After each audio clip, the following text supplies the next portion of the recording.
just like watching a car crash about to happen in slow motion, and I know the people in the car. That was hard.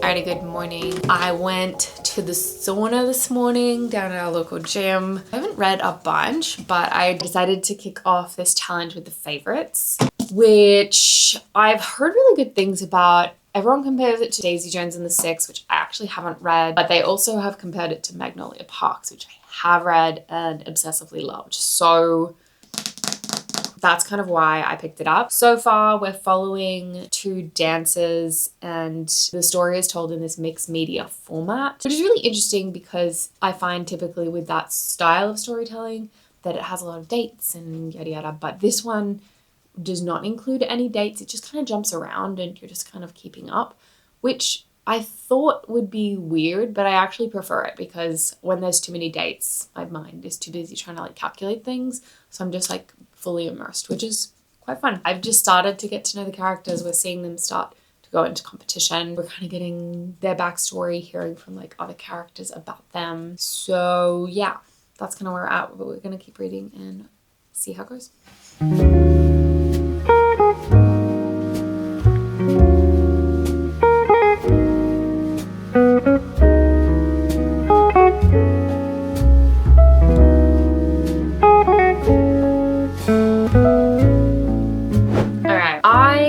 About 20% of the way through. I'm making pretty good headway. I'm trying to think of what it reminds me of, and the only thing that I can think of is the Hunger Games, which I don't even know why, but I think it's like in those initial stages of the competition, there's like a lot of that like showmanship, there's like putting on the face, but it's also like knowing your competitors and that kind of vibe that you get at the beginning of the Hunger Games. That's kind of what it feels like.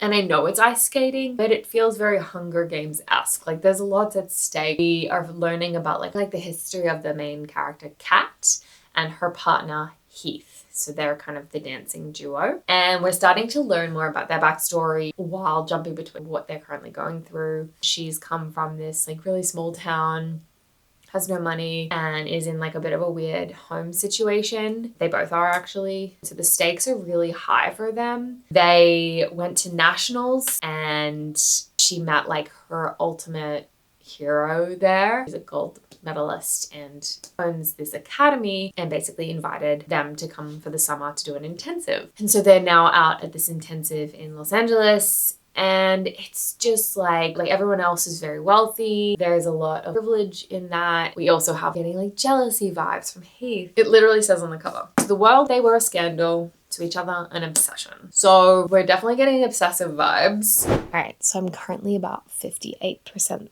through this and wow, what a messy story so far. First we had like this whole big drama of making friends with their competition. Her and Heath have like a thing that goes like, it's just so messy. You're like, okay, something went wrong again.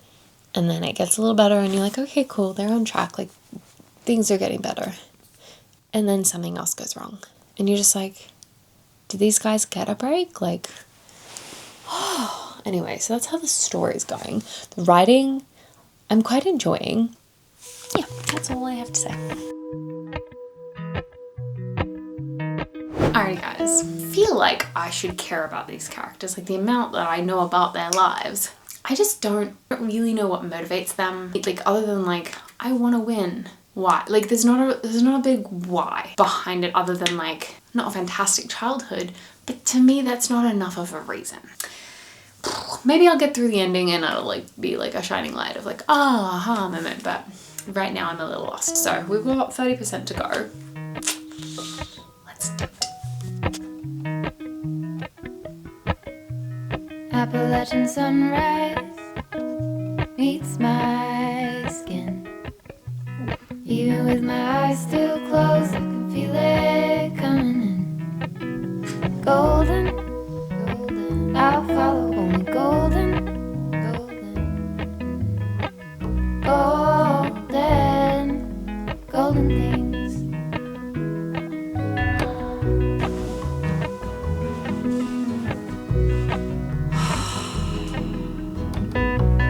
Mountain laurel high fives for miles in spring. Rainbow trout and a hummingbird wing. I am this close to DNFing if I didn't have an hour to go. To be honest, I don't know. I might give up. But this book is giving all of my least favorite tropes. Like, I've just read Deep End, and it was interesting because one of the things that people really hated about that book was the ex-girlfriend who kind of kept showing up in the story. It's funny because for whatever reason, to me, that worked. It made total sense in the context of that story. What's happening here is not my vibes. I am not here for it. I just can't. I can't.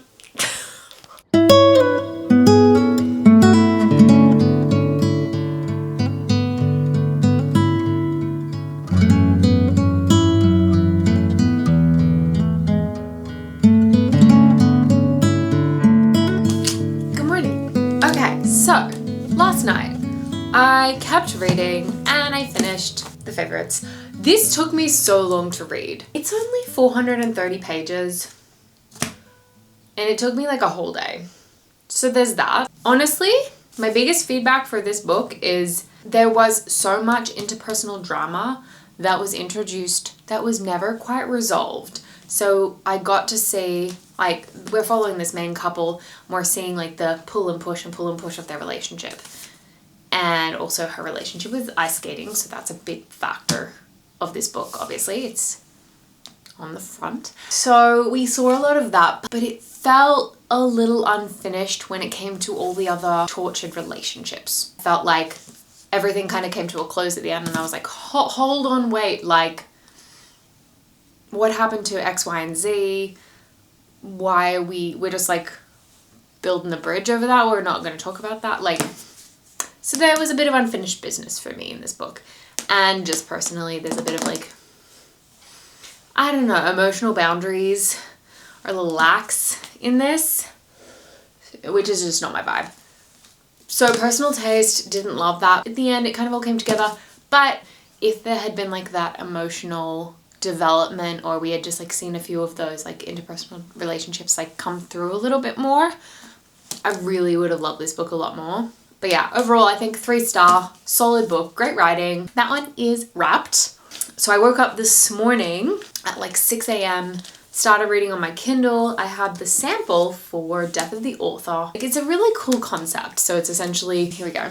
Life has thrown Zulu some curveballs over the years, but when she suddenly dropped from her university job and her latest novel is rejected, life is upended, disabled, unemployed. In her hotel room one night, she decides to write a book very unlike her others, a science fiction drama about androids and AI after the extinction of humanity and everything changes. So that hooked me. When I first read that, I was like, hell yeah, like, let's do this. I love a good sci-fi. So far, it's weird. And I think after yesterday, after reading this, I don't know if I have the patience. I'm not gonna keep reading it. I will keep reading it, but not in this vlog. Yeah, I thought it'd be a little bit more like sci-fi, but I think it's almost a little more contemporary literature. It's a genre bender. I don't think it specifically fits in any one category. And I love that, and I definitely want to give it a better chance. Anyway, so after that, got out of bed and I dived right into Witchcraft for Wayward Girls. So I had already started this one. I'm loving it so far. So we're gonna keep reading this one this morning. I think I'm already like over halfway because I had already read before the challenge. So let's get into Witchcraft for Wayward Girls.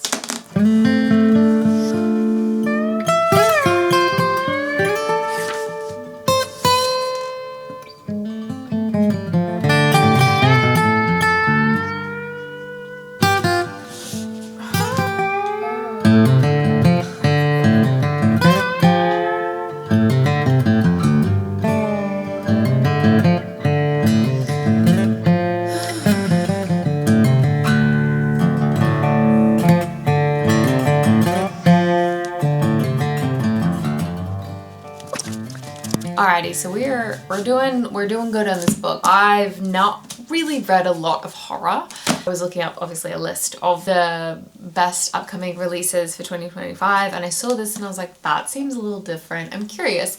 Picked it up. Essentially, apparently I'm just reading because I keep getting wrong. They call them wayward girls, loose girls, girls who grew up too fast, and they're sent to the Wellwood house in St. Augustine, Florida, where unwed mothers are hidden by their families to have their babies in secret, to give them up for adoption, and most important of all, to forget any of it ever happened. So essentially in this book, 15-year-old Fern, we start off with her at the beginning of the book. Her name's not actually Fern, but that's what her name is in the home. She arrives at this home. It's in the 1970s, and yeah, she's a pregnant girl. That doesn't fly in the 1970s. Unwed mothers, no. So gets sent away to go give birth, come back discreetly. While she's there, she meets this librarian who gives her this book on witchcraft. And so we kind of like step into the supernatural a little bit, because these girls then start to use witchcraft to solve their problems of being 15-year-olds trapped in a home, not really having autonomy over their bodies, over their lives, over their babies. This one is giving 5-star tingles. So when I first read it, I was like, that's interesting. And then I read that it was by a man. And I was like, this seems like a strange concept for a man to be writing about. Let's check. And I kid you not, the first thing I saw on YouTube was him. Literally, he goes, you can watch this. He goes and is like, you might be wondering why I, as a man, am going to write an entire book on pregnancy about a 15-year-old girl. I was like, yeah, sorry, keep going. And honestly, if you're curious, go check it out. But after watching that, it kind of made me realize, yes, absolutely, we need women's voices. We need women's stories. But there is also something, in my opinion, quite powerful about a man choosing to spend his time sharing and advocating for women's stories. And in it, he said something really powerful about, like, the reason he chose the witchcraft thing was because this idea of we are afraid of women in power, and that's what witchcraft is kind of been throughout the ages, is women, powerful women are threatening, and so we burn them, we call them hags, we degrade them in society. And honestly, ever since stepping into this world, his writing, I love. He's done such a phenomenal job with like sharing about the pregnancy journey. I think he had like a nice little entourage of midwives and mothers and the whole thing to get the full spectrum of the experience. To be honest, he probably has a better idea than I do because I haven't had a kid yet, but I feel pretty connected to these characters. So I'm loving it so far. And I think the best way I can describe it is almost, it feels like Girl Interrupted, but for pregnant women. Anyway, loving the book. Let's get back to it.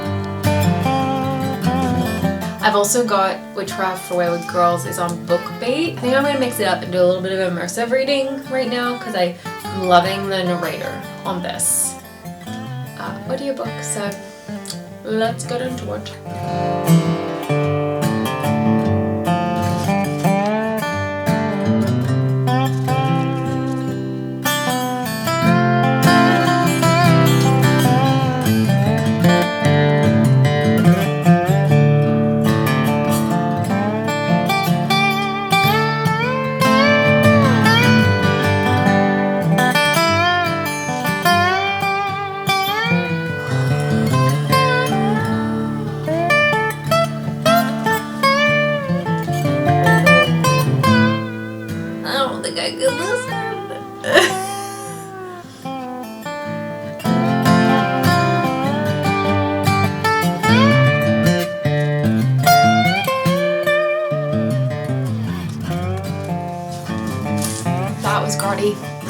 Okay, good morning. It is beautiful Sunday morning. It's been a hot minute since I last recorded. I think that was like over a week ago since I was reading Witchcraft for Wayward Girls, and I still have not finished. Honestly, I was loving, and I cannot give you a good reason why I was just struggling to pick it up. Actually, no. I lie. I have a great reason. Before I started this reading vlog, I was reading Manacled for the first time ever. My my first ever Dramoni fanfiction. And look, like, I started this vlog with great intentions. I was like, you know what? I'm in a reading slump, need some new energy to get me back into it, you know? And you know what? The last week, all I have been doing has been, I have read 3 Dramoni fanfics. Anyway, that's a whole different video. If you want to see that video, let me know, because I have since downloaded 30 to my Kindle, and I fear that I may never read anything else again. So anyway, I think I've satiated the hunger for it. So I'm ready to switch gears again. Although I'm not going to pick up Witchcraft for Wayward Girls, because obviously that would just make sense. But no, I got book mail the other day. It's a new release, probably one of the most exciting new releases. Sunrise on the Reaping. So we're gonna get into this one today, and honestly, even if it's terrible, I will eat up a Hunger Games novel. Give me Divergent, give me Hunger Games, give me Twilight, give me my early reading days, and it's nostalgia, and we can't not enjoy it. So we're here for the vibes. Yeah, so that's the plan today. I'm gonna get cozy in bed because, as I said, it's the vibe. Yeah. I think we're gonna relocate. Yeah, absolutely changed my mind. Myra's being so dang cute. The little squish there. So yeah, we're gonna join her because too cute. Let's get into it. I'm excited. I want to like hardbacks, but this kind of cute at least. This one has an actual cute hardback. So.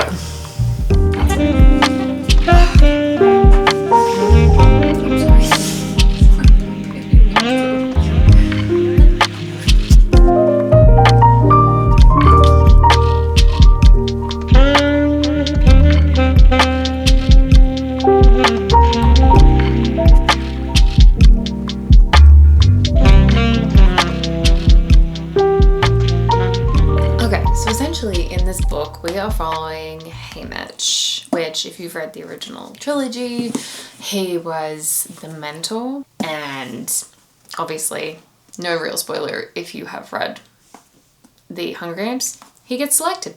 And I mean, he also wins because he's a victor. So it's kind of in the Hunger Games. So if you haven't seen the Hunger Games, but that's also revealed in the first 3 chapters, so I don't know what to tell you. He is this like drunkard victor who's kind of like a good for nothing. And I think what's very interesting is we start off in this book, he's kind of just this 16-year-old boy trying to like get by in this like pretty crappy world. So he starts off and he's like helping me bootleg alcohol essentially as this like 15-year-old. There's this line where he's like, no, I don't really touch this stuff. And so I think that's kind of starting an interesting conversation. So like how the 16-year-old boy goes from like, nah, I don't drink, to obviously being a drunk. That's kind of fun. But honestly, we're just vibing. It's a good time. It just feels like I'm back in the Hunger Games, which we are, just the 50th. So far, so good.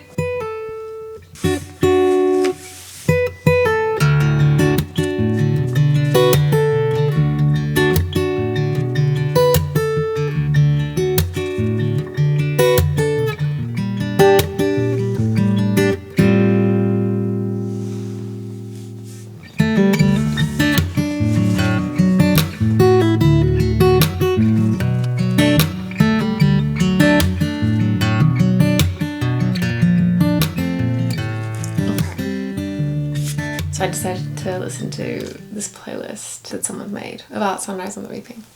And it's good. I would recommend. Anyway, we are now in the training phase. It's really cute. If you are a Hunger Games fan, you're going to meet all the faves. We've come across Mags.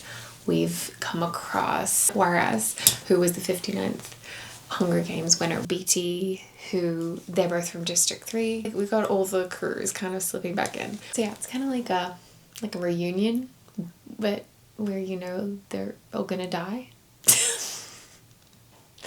So bittersweet reunion. No, it's very nostalgic. It's giving. So anyway, music is definitely a good addition. Would recommend.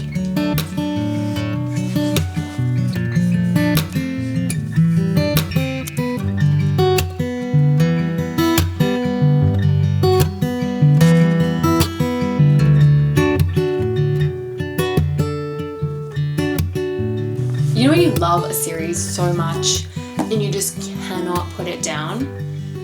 It's one of the types of like deep loves of a series. Then there's the complete and opposite of that, where you're afraid to finish it. Turns out I'm in the latter camp. I read a good little chunk the other day and just like, this is a sad book. And like, I just know where it's going, and it's just like watching a car crash about to happen in slow motion, and I know the people in the car. It's kind of the vibe. So that's how it's going. We're gonna read a little bit more today. I have to do some editing, so we're gonna read for a little bit and then we're gonna do a little edit. Yeah, I think that's how this book is gonna get finished, in tiny little bites. So I don't yeah, so I can digest it.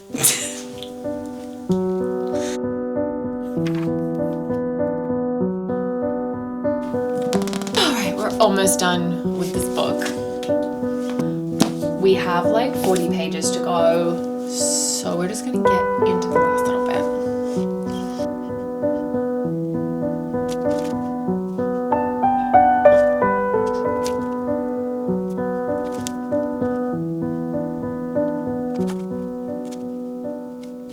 I feel like it's about to get worse.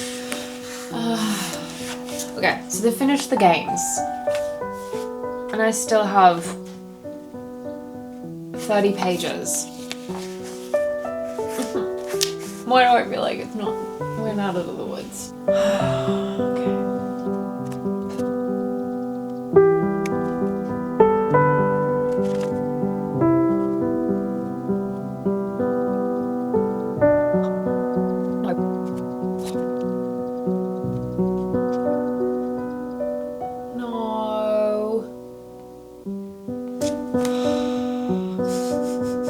Susan Collins, what are you doing?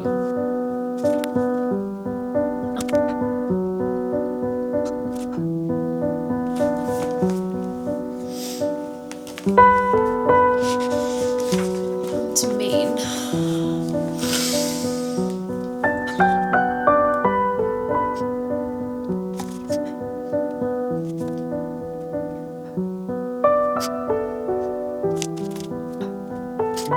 Alright, well, that's another new release wrapped. That was hard, not gonna lie. 1 second. Okay, so the last 50 pages got me. Honestly, didn't really feel much for the first like 300 and something pages. Like there was like sad bits obviously, but I don't know, I felt like if you've read all of the other books, this almost felt like it was like a very formulaic. It felt like it was following a formula, which makes sense in the context of this book. I think I was just like waiting for there to be something like surprising or shocking, but I don't think that's what this book was meant to do. And like when you read the epilogue, you get to like the last chapter, and oh god, I'm gonna start crying. The epilogue in the last chapter, it all comes together, and you're like, oh right, that was why. I understand why Haymitch drinks. Let's put it like that, shall we? That was rough. Okay. Anyway, that is Sunrise on the Reaping. Wrapped. Oh, okay. I need to stop reading sad books. Next is I really need to finish Witchcraft for Wayward Girls. I keep procrastinating. So I am just gonna like audiobook it, I think. Honestly, I am loving the audiobook and I keep trying to convince myself to sit down and read it, but I really just like think I just we're gonna audiobook it. I got a walk scheduled in, nice long walk, so tackle a big chunk of that and then hopefully wrap that up in the next day or two.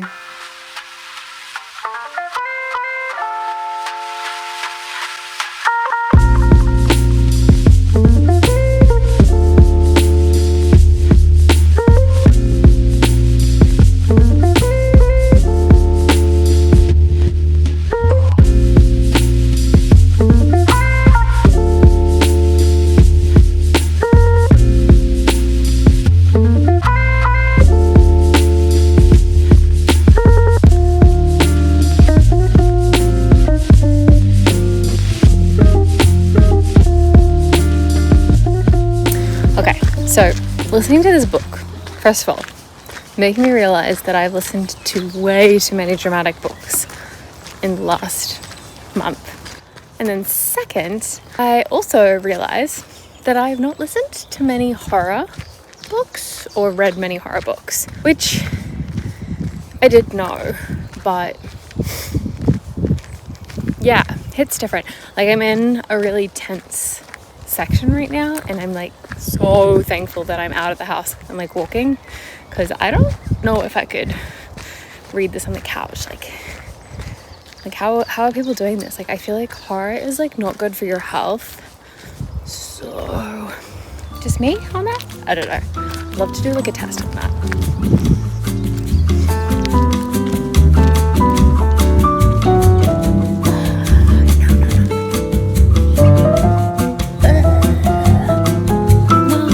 So this trigger warnings, really graphic, of not just giving birth. Giving birth is fine.